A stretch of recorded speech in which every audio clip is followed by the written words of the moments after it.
Halo teman-teman semua. Salam sehat dan selalu semangat. Jangan lupa like, share, komen dan subscribe.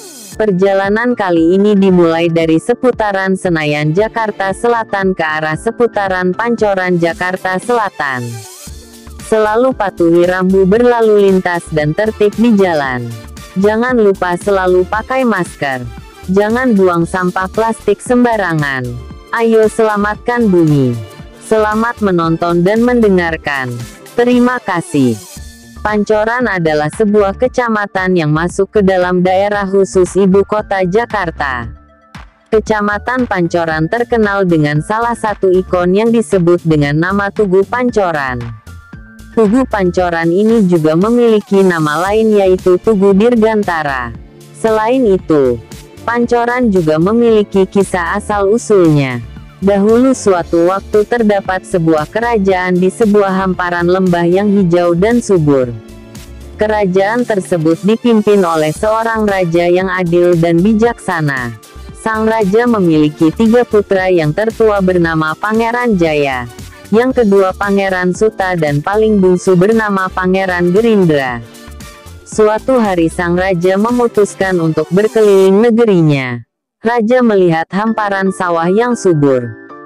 Melihat keadaan negerinya yang subur, raja justru merasa gelisah memikirkan sesuatu. Kegelisahan sang raja ternyata berlanjut hingga kepulangannya di istana. Ternyata kegelisahan sang raja dikarenakan keinginannya untuk turun dari tahta. Namun beliau masih belum menemukan siapa putranya yang pantas mendapatkan tahta. Tidak terlalu lama raja menemukan jalan keluarnya. Dia segera memanggil ketiga putranya. Lalu raja memberitahukan kepada putranya, dia akan memilih dari ketiga putra untuk menjadi raja selanjutnya. Mereka diminta untuk mengikuti tradisi keluarga, yaitu ujian dari raja dan pergi dari istana selama 30 hari. Esokan harinya, pagi-pagi sekali ketiga putra raja meninggalkan istana. Masing-masing membawa bekal dengan jumlah yang berbeda sesuai pertimbangan mereka. Mereka bertiga berjalan dalam panasnya siang hari dan dinginnya malam. Terkadang hujan deras datang, sehingga tubuh mereka menjadi menggigil kedinginan. Setelah hampir sepekan lama berjalan, mereka menemukan air yang jernih. Lalu mereka memutuskan untuk mandi di sana. Selesai mandi mereka mulai mengganti pakaian. Tetapi Pangeran Jaya tetap memakai pakaiannya yang masih kumal. Sedangkan kedua adiknya sudah memakai pakaian baru dan bersih. Ketiga putra raja itu kembali meneruskan perjalanan. Mereka masih belum mengerti ujian seperti apa yang sebenarnya akan dihadapi selama 30 hari ini. 3 putra raja itu masih terus berjalan. Namun mereka masih heran. Selama berhari-hari udara di sekitarnya sangatlah panas. Tidak ada hujan yang datang dan juga tidak pernah menemukan sungai atau sumber air. Mereka sangat kehausan dan kepanasan. Di tengah rasa haus, ketiga raja itu tiba-tiba mendengar suara gemericik air. Mereka pun menemukan sumber air itu. Pangeran Jaya memberitahu kepada adiknya untuk meminta izin terlebih dahulu. Tapi Pangeran Jaya sudah terlambat. Kedua adiknya langsung meminum sumber tersebut. Sepertinya tidak ada hal yang aneh ketika kedua adik Pangeran Jaya itu meminum air dari pancuran tersebut. Namun tidak lama berselang, Pangeran Jaya terkejut melihat kedua adiknya itu terkapar. "Suta, Gerindra, ada apa dengan kalian?" ucap Pangeran Jaya dengan menghampiri adiknya. Tidak lama muncul seorang kakek tua dan mengatakan sesuatu pada Pangeran Jaya. "Mereka sudah mati karena meminum air pancuran itu tanpa seizin dariku." Lalu Pangeran Jaya langsung bertanya, "Kakek, apa tidak ada cara menyelamatkan kedua adikku?" Kakek itu menjawab, "Sayang sekali mereka berdua sudah mati." Pangeran Jaya bersedih karena takut hal ini terdengar oleh ayahnya. Kakek pun mulai berbicara kembali kepada Pangeran Jaya bahwa dia bisa menghidupkan kedua adik Pangeran Jaya, tetapi ada satu syarat yang berat dan harus dipenuhi. Sebelumnya kakek menjelaskan kepada Pangeran Jaya, jika kedua adiknya hidup dia yang nantinya akan mati. Pangeran Jaya bersedia dengan syarat itu, agar kedua adiknya bisa hidup kembali. Pangeran Jaya lalu diminta oleh kakek untuk meminum air pancuran tersebut. Pangeran Jaya yang sudah bulat dengan keputusan itu, langsung meminum air pancuran. Kedua adik Pangeran Jaya mulai bergerak dan hidup kembali.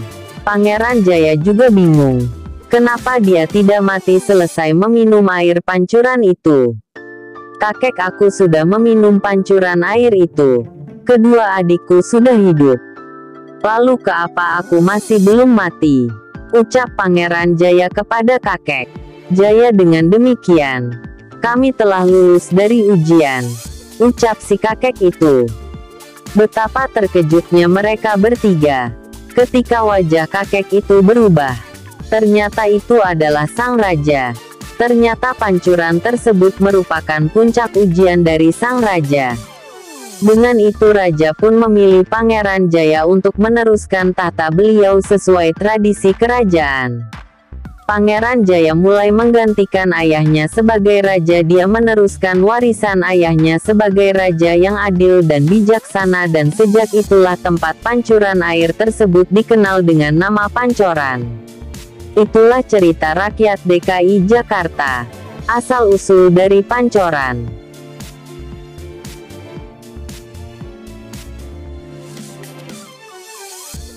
Monumen Patung Dirgantara atau lebih dikenal dengan nama Patung Pancoran adalah salah satu monumen patung yang terdapat di Jakarta. Letak monumen ini berada di kawasan Pancoran, Jakarta Selatan, tepat di depan kompleks perkantoran Wisma Aldiron Dirgantara yang dulunya merupakan markas besar TNI Angkatan Udara. Posisinya yang strategis karena merupakan pintu gerbang menuju Jakarta bagi para pendatang yang baru saja mendarat di Bandar Udara Halim Perdana Kusuma. Ide pertama pembuatan patung adalah dari Presiden Soekarno yang menghendaki agar dibuat sebuah patung mengenai dunia penerbangan Indonesia atau kedirgantaraan. Patung ini menggambarkan manusia angkasa, yang berarti menggambarkan semangat keberanian bangsa Indonesia untuk menjelajah angkasa. Patung ini dirancang oleh Edi Sunarso sekitar tahun 1964 sampai tahun 1965 dengan bantuan dari keluarga Arca Yogyakarta. Sedangkan proses pengecorannya dilaksanakan oleh pengecoran patung perunggu artistik dekoratif Yogyakarta pimpinan I Gardono. Berat patung yang terbuat dari perunggu ini mencapai 11 ton. Sementara tinggi patung itu sendiri adalah 11 meter. Dan kaki patung mencapai 27 meter. Proses pembangunannya dilakukan oleh PN Hutama Karya dengan Ir Sutami sebagai arsitek pelaksana. Rancangan patung ini berdasarkan atas permintaan Bung Karno untuk menampilkan keperkasaan bangsa Indonesia di bidang dirgantara. Penekanan dari desain patung tersebut berarti bahwa untuk mencapai keperkasaan, bangsa Indonesia mengandalkan sifat-sifat jujur, berani dan bersemangat. Proses pemasangan patung dirgantara sering ditunggui oleh Bung Karno, sehingga kehadirannya selalu merepotkan aparat negara yang bertugas menjaga keamanan sang kepala negara. Alat pemasangannya sederhana saja, yaitu dengan menggunakan derek tarikan tangan. Patung yang berat keseluruhannya 11 ton tersebut terbagi dalam potongan-potongan yang masing-masing beratnya 1 ton. Pemasangan patung dirgantara akhirnya dapat selesai pada akhir tahun 1966. Patung dirgantara ditempatkan di lokasi ini karena strategis. Merupakan pintu gerbang kawasan Jakarta Selatan dari lapangan terbang Halim Perdana Kusuma. Selain itu dekat dengan, dahulu, markas besar Angkatan Udara Republik Indonesia. Demikian cerita asal-usul daerah Pancoran Jakarta Selatan. juga asal-usul pendirian patung Pancoran. Terima kasih sudah menonton dan mendengarkan. Salam sehat dan tetap semangat. Jangan buang sampah plastik sembarangan. Ayo selamatkan bumi.